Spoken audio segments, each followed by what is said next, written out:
안녕하세요. 세라입니다. 왜 나한테만 이런 일이 벌어지지? 이런 생각에 사로잡혀 괴로우신 적이 다들 한 번쯤은 있으시죠? 긍정적으로 생각하려 해도 항상 부정적인 생각이 바로바로 떠올라서 힘든 순간들이 우리에게는 모두 있습니다. 마음을 들여다보는 것에 익숙하신 분들은 우리에게 펼쳐진 어떠한 상황보다 그것을 우리가 어떻게 받아들이고 의미부여하는지가 훨씬 중요하다는 것을 알고 계실 거예요. 결국 나의 경험들에 대해 내가 어떠한 스토리텔링을 하는지가 나라는 사람을 정의하게 됩니다. 생각이라는 것은 아무런 감정이 없는 생각이 있을 수도 있지만 나에게 어떠한 불편함을 주는 감정과 연관된 생각이 떠오를 때도 있습니다. 여러분, 이때가 바로 기회입니다. 우리가 어떠한 인지 오류 및 왜곡을 하고 있는지 발견할 수 있습니다. 현재 내 상황에 어떠한 문제가 발생했거나 감정의 기복이 심한 어떤 사건이 발생했을 때 인지 오류가 있는지 생각해 볼 기회입니다. 많은 사람들이 흔히 가지는 일반적인 오류를 알고 나면 나를 알아차리는 것도 훨씬 쉬워질 거라고 장담합니다. 10가지 인지 왜곡 유형을 빠르게 소개해 드릴 텐데요. 이러한 인지 오류를 어떻게 빠져나오는지에 대한 설명도 드리니 끝까지 꼭 시청해 주세요. 그럼 인지 오류 유형 시작하겠습니다.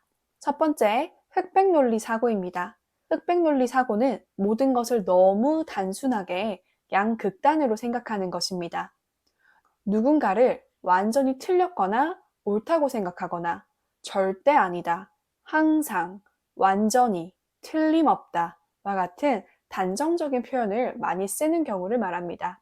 무언가는 100% 좋고 어떤 것은 100% 싫다와 같이 양극단의 것으로 생각하는 경우를 말합니다. 이걸 하지 않으면 불행해질 거야 같은 생각 모두 흑백 논리 사고입니다.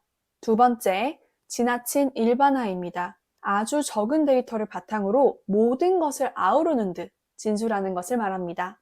이는 흑백 논리와도 연관이 있습니다. 바람둥이 남자를 딱 한 번 겪어보고는 남자들은 다 바람둥이야 라고 하거나 딱 한 번 있었던 일을 바탕으로 늘 이런 식이야 라고 말하는 것입니다. 사회불안을 겪는 사람일수록 인지오류가 많이 일어나는데 그 중에 가장 두드러진 패턴이 지나친 일반화를 하는 것이라고 합니다. 지나친 일반화는 상황을 위험하고 불안하게 인식하게 합니다. 완벽주의적인 성향을 더욱 뚜렷하게도 합니다. 세 번째, 개인화입니다. 개인화는 불안이 높은 사람들에게서 흔히 나타나는 인지 왜곡입니다. 개인화를 하는 사람들은 상황을 개인적으로 받아들입니다. 그래서 통제할 수 없는 현실 속 상황이 마치 자기 책임이라고 착각하면서 무작위로 발생하는 사건이 나와 연관성이 있다고 생각합니다. 예를 들면 친한 친구가 기분이 몹시 안 좋은 것을 보고 아무 근거 없이 나 때문이라고 생각하거나 자녀가 학교 생활을 잘 못하는 것을 두고 자신이 나쁜 부모라서 일어난 일이라고 생각하는 것입니다. 이러한 왜곡이 있으면 아무것도 아닌 일로 불안해지고 걱정할 수밖에 없습니다. 네 번째, 내면화와 외면화입니다. 내면화는 사건의 원인이 자신이라고 단단히 오해하는 것입니다. 예를 들면 내가 방 청소를 하지 않아서 우리 엄마 아빠가 싸우는구나. 내 문제가 아닌 것도 내 자신이 문제라고 생각하는 것을 말합니다. 이러한 생각 과잉은 자기 비판적 성격을 가지게 할 수 있습니다. 반대로 외면하는 자신을 돌아보고 반성해야 하는 상황에서도 다른 사람을 비난하는 경우를 말합니다. 내가 잘못한 게 아니라 그 사람이 너무 예민해서 그래 와 같은 식입니다. 다섯 번째, 부정적인 것을 선호하고 긍정적인 것을 외면하는 사고입니다. 이러한 사고는 굉장히 흔하다고 합니다. 100개 중 1개가 잘못되면 성공한 99개는 외면한 채 나는 실패했다 라고 말하는 경우입니다. 이런 경우 실제로 나쁜 사고가 발생하면 자신이 나쁜 사람이라서 나쁜 일은 항상 발생한다는 신념이 생깁니다. 그렇기 때문에 좋은 점을 더욱 발견하지 못하게 됩니다. 여섯 번째, 감정적 추론입니다. 내 느낌이 그래. 이와 같이 감정이나 자신의 의심이 진실인 것처럼 받아들이는 상태를 말합니다. 또한 결과가 안 좋아서 문제가 생길 것이라고 확신하면서 진실을 알기 전부터 자존감이 낮아지게 됩니다. 그 외에도 일곱째, 파국화입니다. 최악의 일만 발생할 것이라고 받아들이는 상태를 말합니다. 여덟째, 마술적 사고입니다. 밖에 까마귀가 있으니까 오늘은 외출하지 말아야지. 와 같은 마술적인 사고를 하는 경우입니다. 아홉째, 독심술.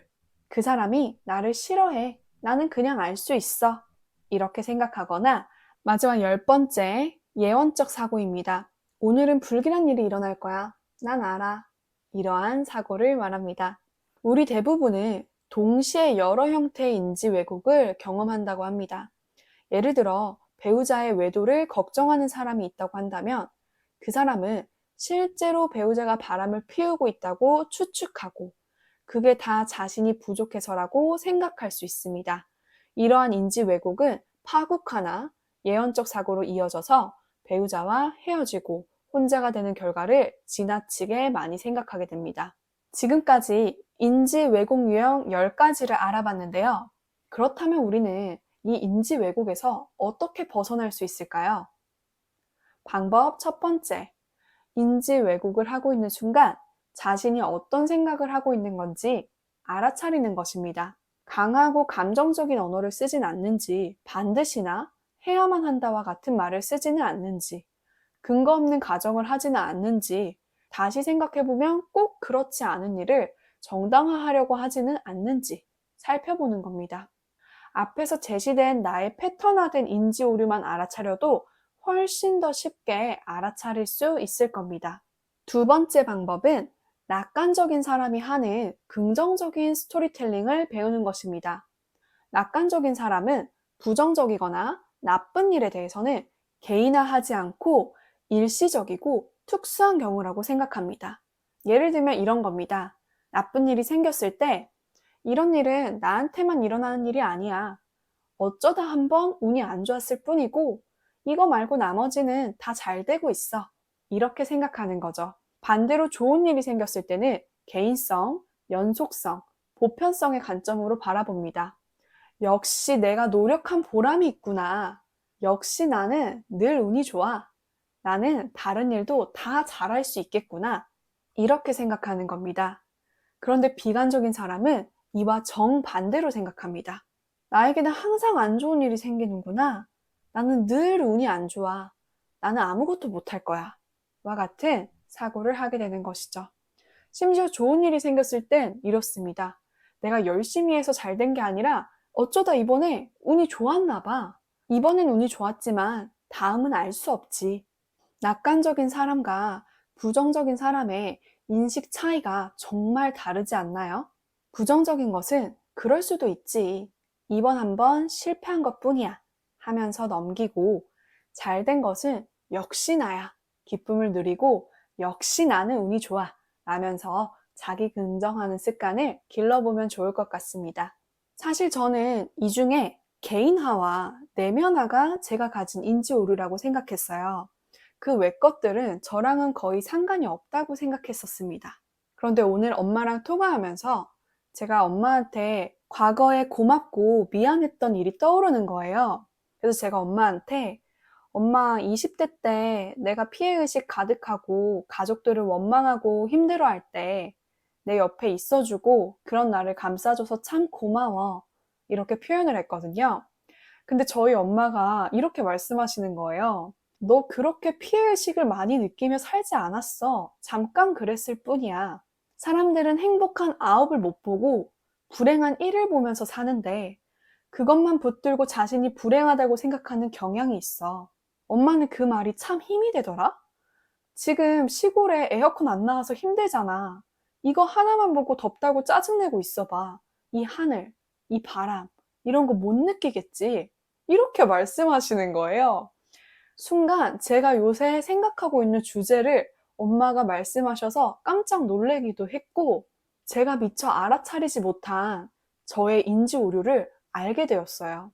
통화를 마치고 가만히 생각을 하는데, 저는 제 자신에 대해서 부족하고 잘못한 것들만 계속 되뇌이면서 나의 20대 초반은 원망을 하던 시기였지, 이렇게 생각을 하고 있더라고요. 근데 엄마 말씀을 듣고 보니, 그랬구나. 내가 마냥 원망만 하고 살지는 않았었지. 그 속에서도 웃음이 항상 있었지. 이런 마음이 들더라고요. 영상을 준비하면서 제가 더 많이 저를 돌아보고 생각하게 되는 것 같아요. 여러분께도 이 영상이 도움이 되시길 진심으로 바랍니다. 끝까지 시청해주신 여러분, 감사합니다.